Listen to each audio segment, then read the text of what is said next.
To make Tradingview dark, start by logging into your Tradingview account and navigating to the website.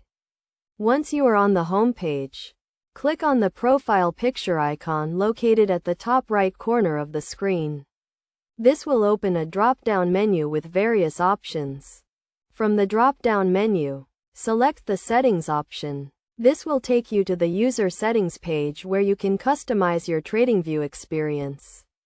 On the User Settings page, click on the Appearance tab. This tab allows you to change the look and feel of the Tradingview platform. Under the Appearance tab, you will see a theme option with a drop-down menu. Click on the drop-down menu and select the Dark Theme option. This will immediately change the background color and text color of the Tradingview platform to a dark mode. You can further customize the dark theme by adjusting the chart settings.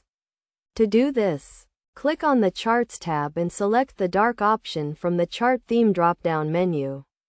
This will change the background color of the charts to a dark color, making it easier to view in low-light environments.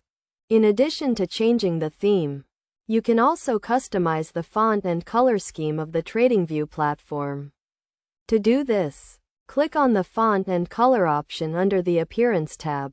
From here, you can select from various font styles and color schemes to personalize your Tradingview experience. By following these steps, you can easily make Tradingview dark and customize the platform to suit your preferences. The dark theme can help reduce eye strain and improve your overall trading experience. Remember to explore the various customization options available on Tradingview to get the most out of the platform.